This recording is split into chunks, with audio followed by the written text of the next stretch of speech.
Hello everyone, this is Jiraffe. Today we are going to talk about Attack on Titan. This comic started serialization on 9th September 2009. The last season is the 139th season. The whole duration was 11 years and 7 months. The author is Hajime Isayama, who was born in 1986. He is the son of a farmer and never went to university. After high school, he went to a comic school, and after graduating, he drew this comic. Attack on Titan is different from series like Demon Slayer Crops. Demon Slayer Crops wasn't popular after its first publication. It only became popular after the anime adaptation came out. However, Attack on Titan was popular as soon as it came out. It later faded in popularity, but became popular again after it finished, reaching to the top. Why did it fade out in the middle? It is because the plot is extremely complicated. After reading it, people gradually got confused, but in the end, it explained all the complicated things and wrapped up perfectly. So it became popular again. It is we didn't get it during those 11 years. So we're going to talk about this comic, but we cannot explain everything. Just talk about it in general. Spoiler alert. The background setting. 100 years ago, a divine enemy of humanity suddenly appeared in the world, the Titans. These giants eat humans. Because the ability gap between humans and Titans was too huge, humans were on the verge of extinction.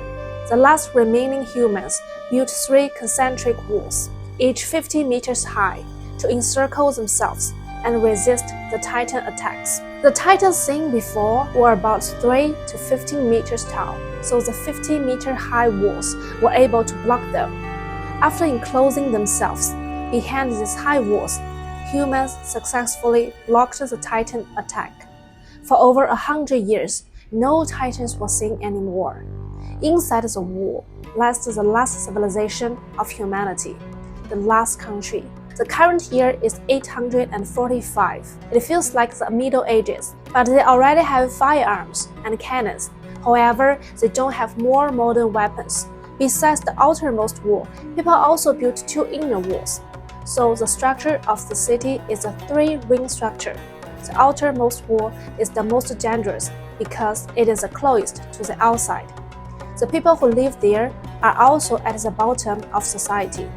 The inner circle is the safest, where the king and noblemen live. It shows that as long as the human civilization exists, social classes will still exist. The whole setting of this comic is based on Norse mythology. In Norse myths, the human realm is encircled by a high wall. Its main purpose is to prevent attacks from giants. And of course, in these 100 years, humans didn't only rely on the walls to resist the Titans. They also built 3 military groups, the Survey Corps, the Garrison, and the Military Police Brigade. The Survey Corps mainly focuses on going outside the walls to investigate the situation of the Titans. Actually, for a long time, we didn't know what the Titans were. They showed up and ate humans, but we had no idea what kind of beings they were. So we needed to rely on this group to investigate. However, whenever the investigators went out, only a few could make it back. It is very dangerous, but especially important. The garrison focuses on fixing the walls and guarding them. The military police brigade is to protect the king and the noblemen in the inner circle. Therefore, the most prestigious group is the military police brigade. The second is the Survey Corps, whose members are also relatively awesome and willing to go outside to investigate. The least formidable is the Garrison, so everyone wants to join the Military Police Brigade. But it is very hard to join the military police. The whole training camp has more than 100 people, and only top 10 are eligible. This is because 100 years had already passed, and the Titans never came to invade. Therefore, most people had never seen a Titan. Not only had they never seen a Titan, but the initial people who escaped to the city didn't bring any books with them. So people basically knew nothing about the outside world. Even when investigators came back, they could only report very limited information, like there are trees outside and you can't walk too far. or you will be killed. Then people inside the city heard a rumor that there was a sea outside, full of water that was all salty. It was precisely because the people inside know nothing about the world outside. So the younger people was very eager to know what is outside. They had never seen it and wanted to know. There was a young man in the city called Eren Yeager. He is the protagonist of the comic. He's a person who unusually exists on breaking rules and gaining freedom. He very much wants to go outside to take a look. He is the kind of person who would abandon anything for freedom. Besides the protagonist, there are many core characters like Mikasa and Armin. Mikasa is a little girl whose parents were killed by brokers on a chillingly cold winter night. She was saved by the protagonist family. From then on, she was raised by them. After this, she would sacrifice anything to protect the protagonist. They all live in the third outermost circle, the poorest area. The above is the background setting. At the very beginning of the story, in the year 845, when Eren was 10 years old, he was lying under a tree, looking at the high wall. He said, "What's outside the wall?" While he was fantasizing about the world outside, an especially tall titan, taller than the wall at 60 meters, suddenly appeared. A head appeared over the wall and looked at the city. This giant titan kicked the city wall and broke a hole in it. This was followed by lots of smaller titans, around 3 to 15 meters tall, who entered to eat the humans. The humans inside the city, whether they saw the giant titan or the small ones, were seeing them for the first time. They were so scared, they fled. The titans ran very fast and were very strong, catching humans to eat. The titans do not actually feed on humans. They don't have a digestive system. They don't eat other creatures like animals. They eat humans just out of interest. They have no intelligence. They just run inside, catch humans, and eat them.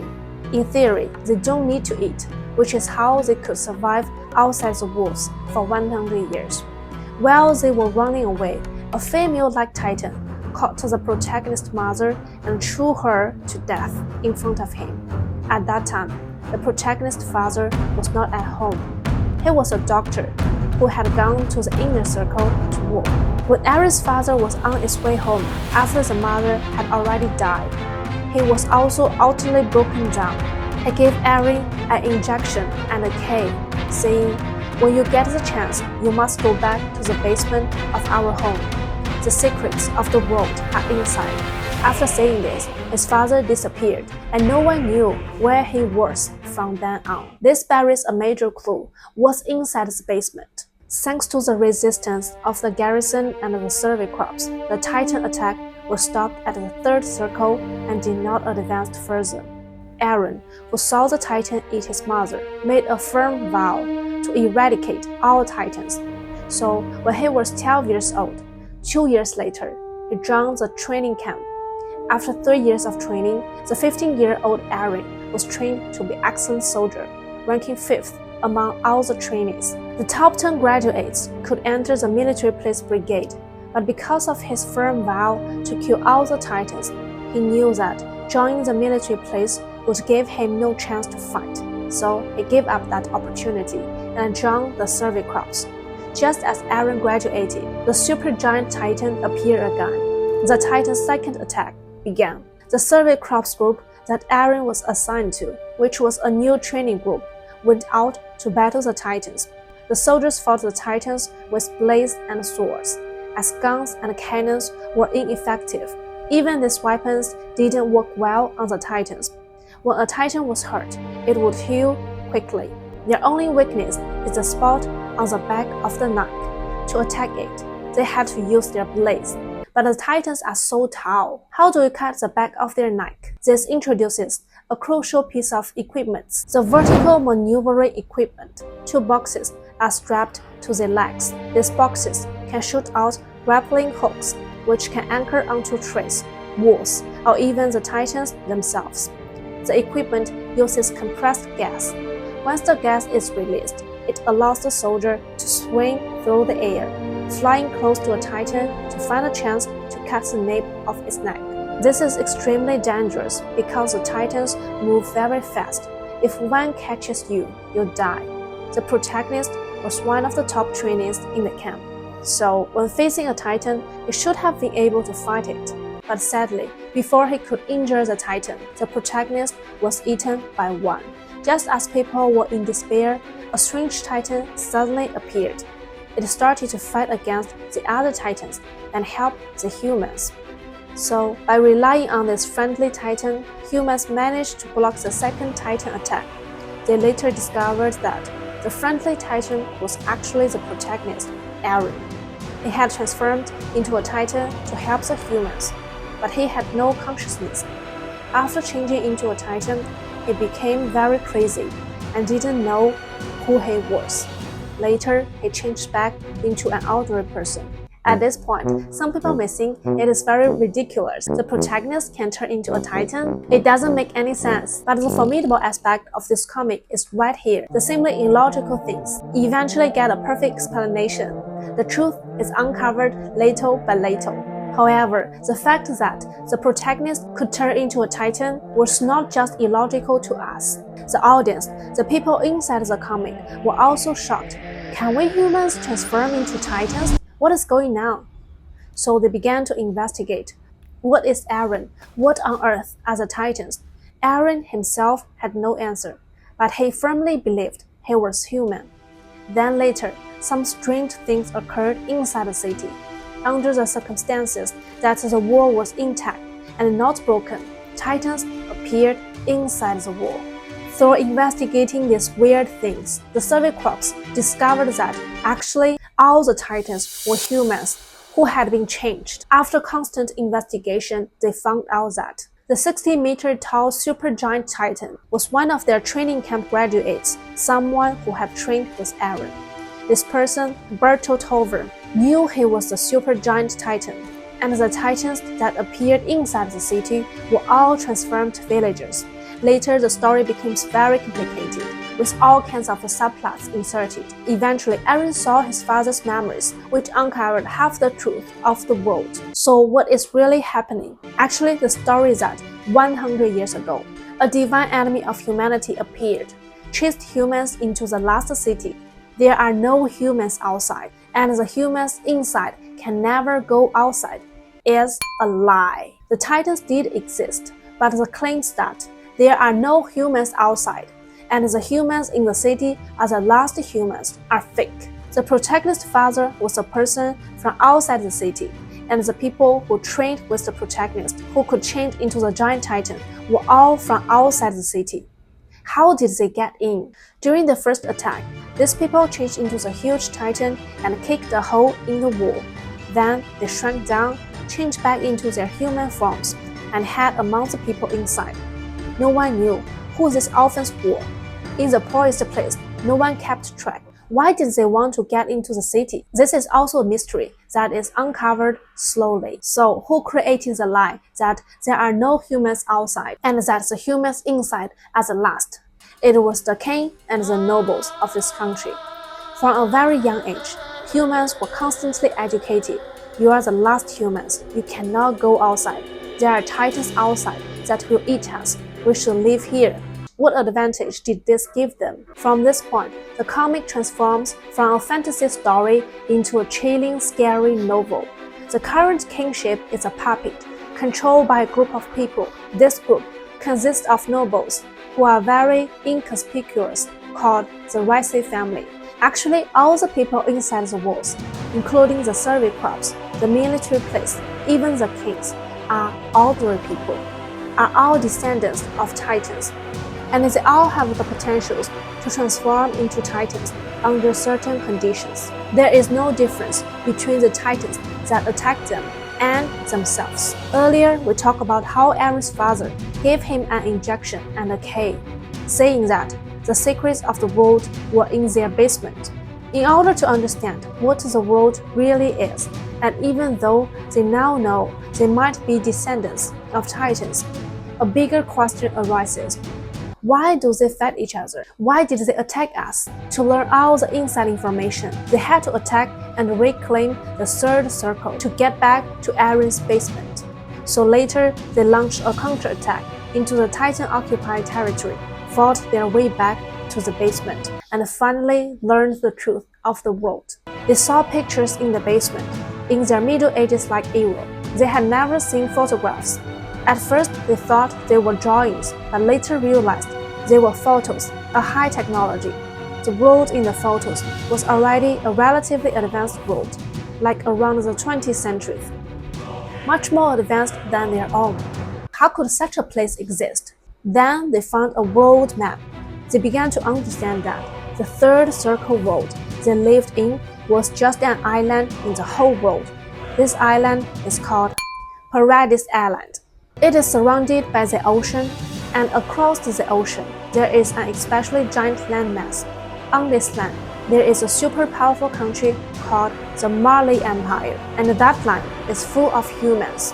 From here, the story tells us the true background, which should start 2,000 years ago. At that time, there was an ethnic group that was especially war fanatic, called the Eldians. This ethnic group constantly invaded others. After occupying the lands of others, they made the people their slaves. There was a little girl named Ymir. Her parents were killed by the Eldians, and she was turned into a slave. Her tongue was cut off. All the slaves had their tongues cut to prevent them from speaking and uprising. When Ymir was enslaved, she was very young, so she had very little memory of her previous life. In other words, she was born into slavery. One day, Ymir was framed by her fellow slaves. Other slaves accused her of releasing a pig. Because of this, she was punished by the king of Eldia. She had her eyes gouged out, was beaten severely, and thrown into a forest. But she accidentally fell into a giant tree, where there was a pool of water with a prehistorical creature inside. This creature, which looked like a centipede, lived inside the little girl. From this, the little girl gained the power of the Titan. She could transform into a Titan. The creature is called the source of all living matter, or centipede creature, and it lives in a Titan nervous system. This is why a Titan will die if the nape of its neck is cut. The Titan's power allowed her to heal and recover from any wound. Because Ymir was born into slavery, she held no hatred for the king of Eldia. When she returned to Eldia, she worked for this country.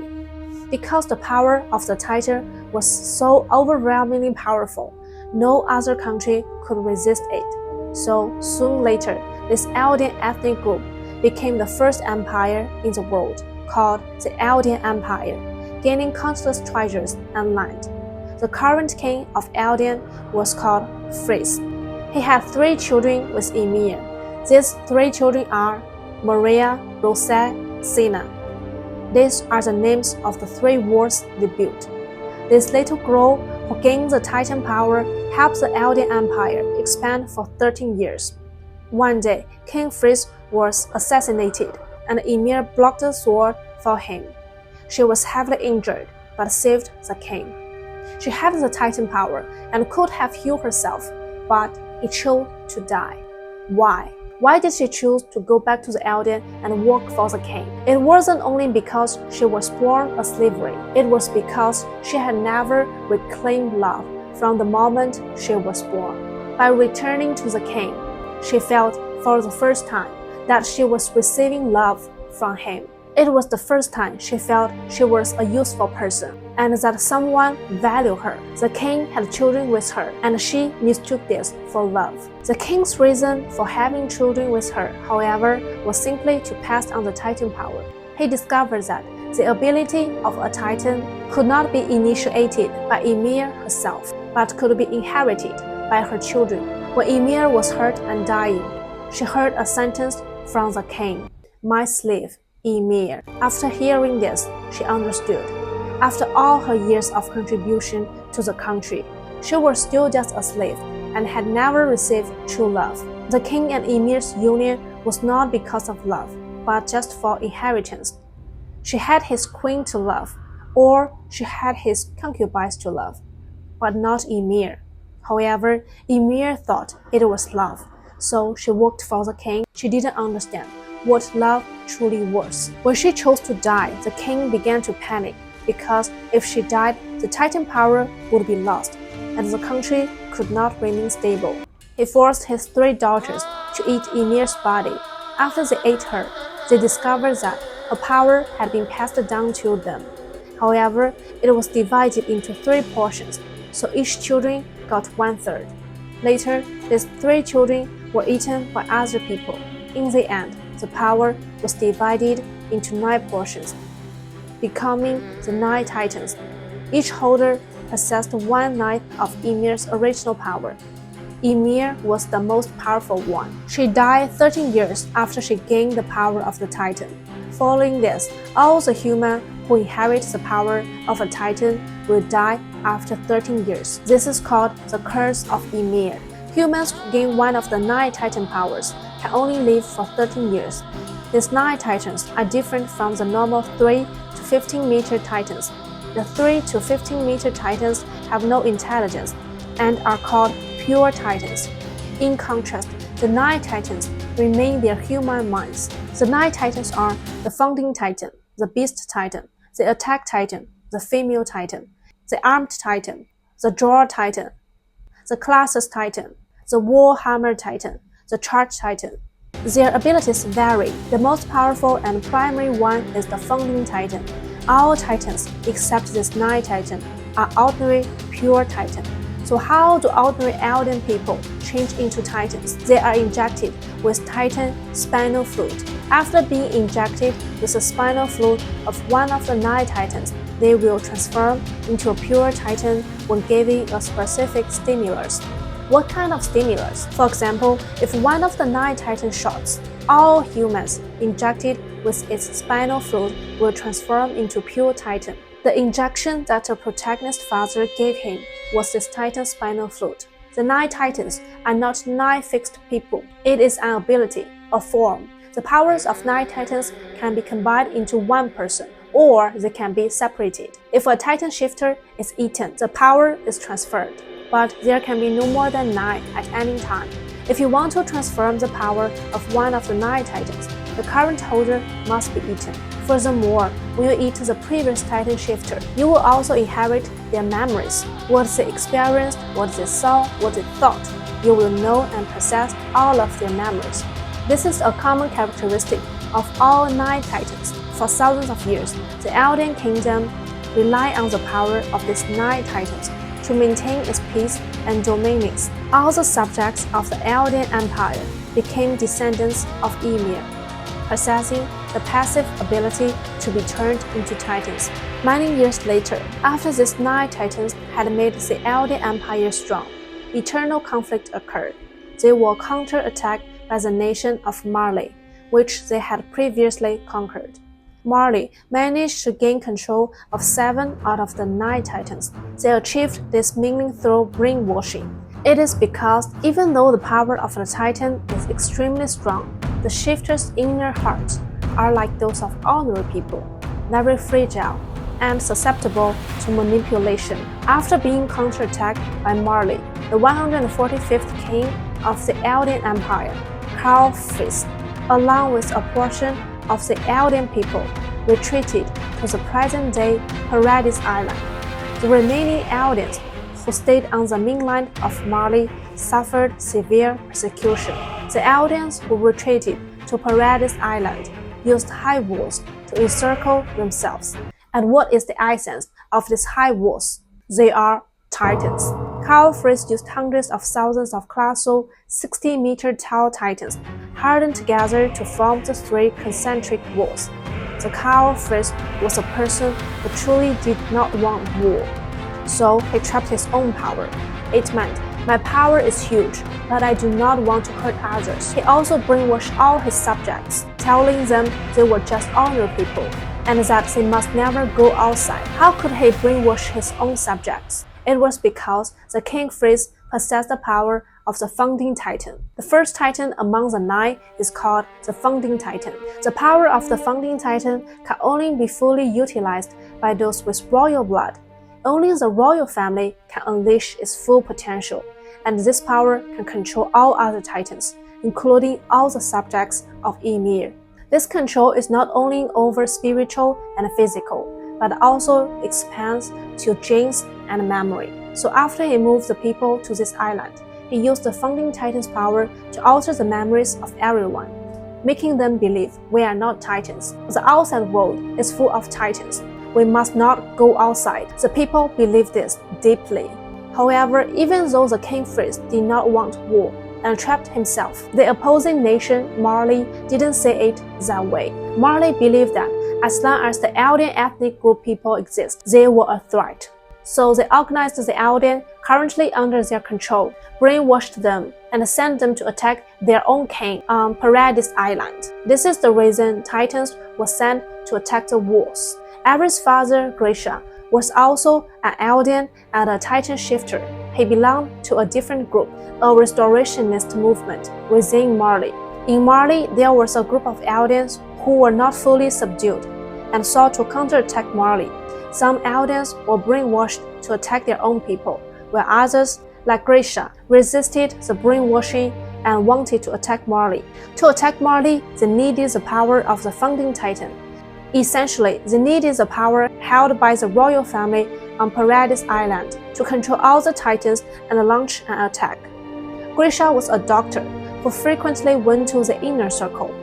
What he was trying to do was get close to the royal family and find a chance to take the founding titan's power for himself by eating them.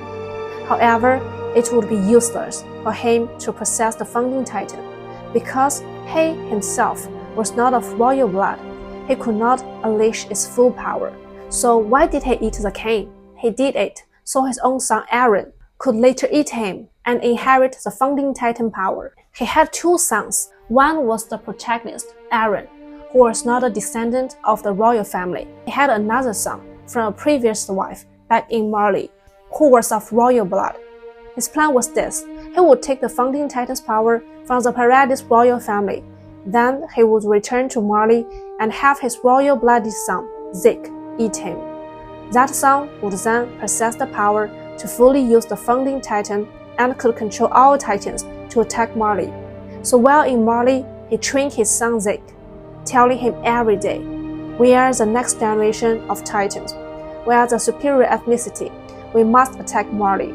But Zeke was a person who was very eager for peace. He felt his parents were dangerous, always thinking about battling Marley. He saw that many of these restorationists were caught by Marley and killed. He himself did not want to die, so he reported his parents to the Marleyan authorities, believing this was the only way to survive. His thinking was, if there were no titans in the world, there could be true peace. So he wanted to gain the power of the founding titan to change the genes of all Eldians, making them sterile. Then, after several generations, the Eldian people would disappear from the earth. There would no longer be a titan threat, and humanity could achieve peace. His plan was called the Euthanasia Plan. He believed this was a solution to all problems, solving discrimination. Because he was brought up in Marley, he was discriminated against all the time. He believed the root of all evil was the existence of the Titan ethnic group. These are all the truths of the whole history. After learning the truth, Aaron started to realize he always had illusions, seeing future things like dreams. He then realized these were not illusions, but future memories. Why did he have future memories? This leads us to the special part of the 9 Titans, meaning 2, the founding Titan, the attack Titan. Their abilities are very different. The founding titan owns the power of the coordinate. It can control all titans physically, spiritually, and then alter their genes and memories. However, it supposedly cannot control the attack titan. There are specific reasons for this, which we can discuss later. What is the special characteristic of the attack titan? It can see the memories of its future inheritors. All titans can see the memories of their predecessors. Only the attack titan can see the memories of its future inheritors. It can see the future. Ares' father, Grisha, was the attack titan, so when Ares ate his father, he gained the power of the attack titan. Long before that, his father had eaten the founding titan from the Risi family. So Grisha possessed the power of both the Attack Titan and the Founding Titan at the same time. He could possess the Founding Titan's power, but he could not activate it. To activate it, one must either be of royal blood or be in physical contact with someone of royal blood. The Attack Titan can see the memories of its future inheritors, but these memories are all fragments. They appear uncontrollably in the mind. One cannot see the complete picture, send memories backward, or communicate directly with future people. Therefore, the Attack Titan alone is not overwhelmingly formidable. Even though it can see glimpses of the future, it cannot necessarily change anything. However, when the power of the Attack Titan and the Founding Titan combine together, it becomes different. The Founding Titan can control all Titans, and the Attack Titan can see memories across time. When these two powers combine, it is equivalent to this Titan being able to influence all Titans in history and in the future, because he can control the memory paths of all past and future subjects of Ymir. By controlling your memory, he can make you think a certain thing happened a certain way, and you will act accordingly. You are, in essence, being controlled. Eren is such a character. His body holds the combined power of the Founding Titan and the Attack Titan. Though for most of the story, he cannot activate the Founding Titan's power. At the end of this comic, he touches his older half-brother Zeke, who is of royal blood, and immediately gains the full ability to activate this power. He finally understands, actually, in this comic, all the things from the beginning to the end were all caused by himself. His mother was eaten. His father gave him the injection. He went on to eat his father. All of this was arranged by his future self. He asked his father to do the things. He made the Titan eat his mother. For what purpose? To create the current situation. Because he could see the future, he knew what would happen. To achieve that specific ending, he had to let his mother be eaten in front of him, so that his younger self could be filled with hatred, to drown the survey crops, and vow to eradicate all the Titans. If that didn't happen, the current version of himself would not exist. In other words, everything was his future self, using his consciousness to intervene in the past, shaping the past to create the present. Essentially, he didn't change the past. It is equivalent to him having processed the entire history thousands of times in his mind, only to find that this single outcome was the best one. So he arranged the world to be this way. Did he really change the history? Actually, no, because there is only one history. After testing countless possibilities mentally, only one result was viable, and that result is the history we see. Since history is already fixed, he didn't need to intervene to create a new one. He only needed to ensure it happened as it always was destined to. Even if he didn't actively do anything, it would still be this way. But his actions are the reasons it is this way. Why do we say the authors buried all the plot lines over 10 years ago and called them back in the end? It is because at the very beginning of this comic, it describes his mother being eaten by a Titan that looked like a female, who rushed to catch his mother and eat her. This was the first clue in a chain of events orchestrated by Eren himself. But there is a very specific and crucial description. When the Titan approached Eren's mother, there was someone else in front of her. The Titan could have eaten that person, but it avoided that man and focused only on catching his mother. This means this Titan was specifically targeting his mother. At the end of the comic, it is explained that it was actually Eren himself who controlled this female-like Titan to eat his mother, deliberately avoiding the other person to ensure she was killed in front of him. This was to plant the seed of absolute hatred in this young heart, fueling his desire to eradicate all Titans. His final overarching purpose was to see the end of the Titan evil, a world without Titans. To achieve this result, he had to set in motion this entire series of tragical events. Eren's goal was not only to remove all Titans, but also to eliminate a vast portion of humanity. He believed that Titans becoming monsters was a symptom. The root cause was the existence of the humanity itself and its inherent conflict. Aaron believed that ending the cycle of hatred requires a far more drastic reset. He thought that only removing Titans was useless. He had to remove most of humanity as well. When there are no large warring human populations, the world would have no major wars. Of course, he didn't need to remove all humans, but if most of humanity were gone and society was reset to a primitive state, humans would no longer have the capacity for a large-scale battle. Aaron, who possessed the combined power of the founding Titan and the attack Titan, became the only one who could influence all Titans, those in the past and those in the future. However, in theory, Aaron is not an absolute, unbeatable king. There is one person who could potentially control or succeed him, his future inheritor. But Aaron knows he has no inheritor. He is determined to be the last Titan. This is why he became an unstoppable force at that moment, creating a self-contained logical loop. How does he see the future? The attack Titan can only see the memories of its future inheritors, so technically Aaron shouldn't be able to see his own future. However, he can see the memories of his predecessors, like his father, who in turn saw memories of him, Aaron, from the future. This creates a closed loop of information flowing backward through the lineage. Therefore, the first chapter the author wrote already decided the final episode's ending.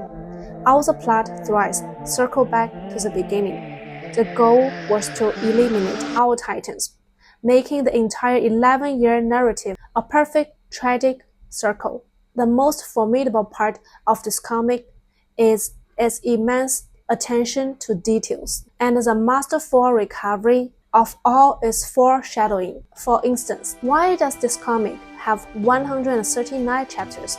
There are many guesses about this.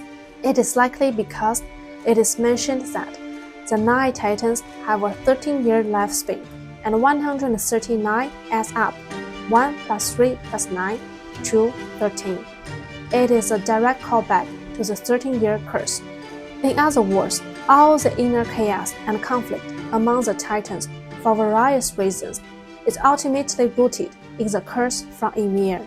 The 13-year lifespan creates a huge scene of urgency and is a major driver of the plot. After the protagonist dies, Mikasa is sitting in front of the Aaron's grave. At that moment, a seagull picks up her scarf. She suddenly seems to have a realization. Readers later found out that the specific type of seagull is called Jaeger, which is the last name of the protagonist, Aaron Jaeger. This means that when the author first designed the entire comic, the seagull was already planned. It represents the protagonist flying through the story for over a decade, only to be revealed at the very end as Aaron's symbol. The female protagonist, Mikasa, says to the seagull, "Arigato, thank you." And with that, the comic ends. This final line, "thank you," is also equivalent to the author expressing his gratitude to the audience for their support over the years.